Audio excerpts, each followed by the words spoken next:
பிலிப்பியர் அதிகாரம் 2.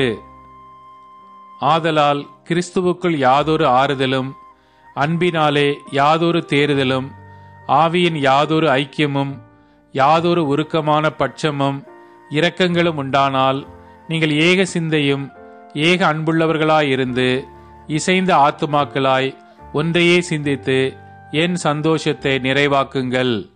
ஒன்றையும் வாதினாலாவது வீண் பெருமையினாலாவது செய்யாமல் மனத்தாழ்மையினாலே ஒருவரை ஒருவர் தங்களிலும் மேன்மையானவர்களாக எண்ணக் கடவீர்கள். அவனவன் தனக்கானவைகளே அல்ல பிறருக்கானவைகளையும் நோக்குவானாக. கிறிஸ்து இயேசுவில் இருந்த சிந்தையே உங்களிலும் இருக்க கடவது.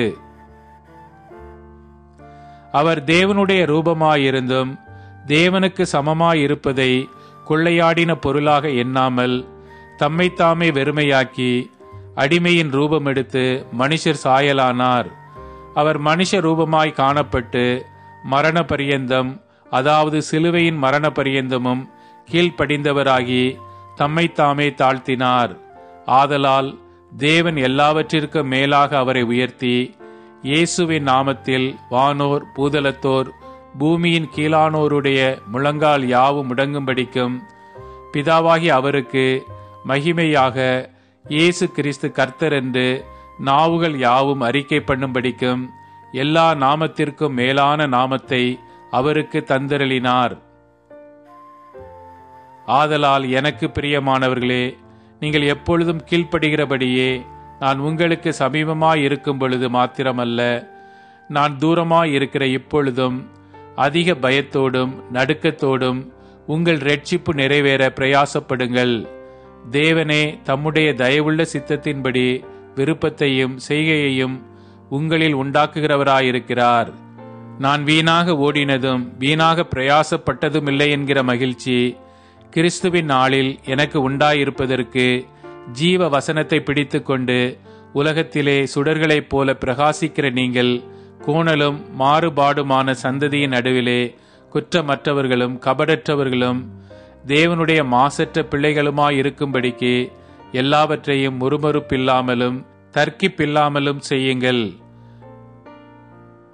மேலும் உங்கள் விசுவாசமாகிய பலியின் மேலும் ஊழியத்தின் மேலும் நான் வார்க்கப்பட்டு போனாலும் நான் மகிழ்ந்து உங்கள் அனைவரோடும் கூட சந்தோஷப்படுவேன். இது நிமித்தம் நீங்களும் மகிழ்ந்து என்னோட கூட சந்தோஷப்படுங்கள். அன்றியும் நானும் உங்கள் செய்திகளை அறிந்து மனத்தேறுதல் அடையும்படி சீக்கிரமாய் தீமோத்தேயுவை உங்களிடத்தில் அனுப்பலாம் என்று கர்த்தராகிய இயேசுவுக்குள் நம்பியிருக்கிறேன். அதேனென்றால் உங்கள் காரியங்களை உண்மையாய் விசாரிக்கிறதற்கு என்னைப் போல மனதுள்ளவன் அவனையன்றி வேறொருவனும் என்னிடத்தில் இல்லை. மற்றவர்கள் எல்லாரும் கிறிஸ்து இயேசுவுக்குரியவைகளை தேடாமல் தங்களுக்குரியவைகளையே தேடுகிறார்கள். தகப்பனுக்கு பிள்ளை ஊழியம் செய்வது போல அவன் என்னுடனே கூட சுவிசேஷத்தின் நிமித்தம் ஊழியம் செய்தான் என்று அவனுடைய உத்தம குணத்தை அறிந்திருக்கிறீர்கள். ஆகையால் என் காரியங்கள் இன்னபடி நடக்கும் என்று நான் அறிந்தவுடனே அவனை அனுப்பலாம் என்று நினைத்திருக்கிறேன். அன்றியும் நானே சீக்கிரத்தில் வருவேன் என்று கர்த்தருக்குள் நம்பிக்கையாயிருக்கிறேன்.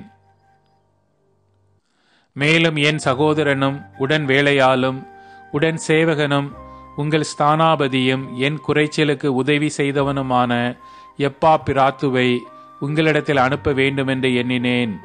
அவன் உங்கள் எல்லார் மேலும் வாஞ்சை உள்ளவனும் தான் வியாதிப்பட்டதை நீங்கள் கேள்விப்பட்டதினாலே மிகவும் வியாகுலப்படுகிறவனுமாயிருந்தான். அவன் வியாதிப்பட்டு மரணத்திற்கு சமீபமாயிருந்தது மெய்தான். ஆகிலும் தேவன் அவனுக்கு இறங்கினார். அவனுக்கு இறங்கினதும் அல்லாமல் துக்கத்தின் மேல் துக்கம் எனக்கு உண்டாகாதபடிக்கு எனக்கும் இறங்கினார். ஆகையால் நீங்கள் அவனை மறுபடியும் கண்டு சந்தோஷப்படவும் என் துக்கம் குறையவும் அவனை அதிசீக்கிரமாய் அனுப்பினேன். ஆனபடியினாலே நீங்கள் கர்த்தருக்குள் மிகுந்த சந்தோஷத்தோடே அவனை ஏற்றுக்கொண்டு இப்படிப்பட்டவர்களை கனமாய் எண்ணுங்கள். ஏனெனில் நீங்கள் எனக்கு செய்ய வேண்டிய ஊழியத்திலே உங்கள் குறைவை நிறைவாக்கும்படிக்கு அவன் தன் பிராணனையும் எண்ணாமல் கிறிஸ்துவின் ஊழியத்தின் நிமித்தம் மரணத்திற்கு சமீபமாயிருந்தான்.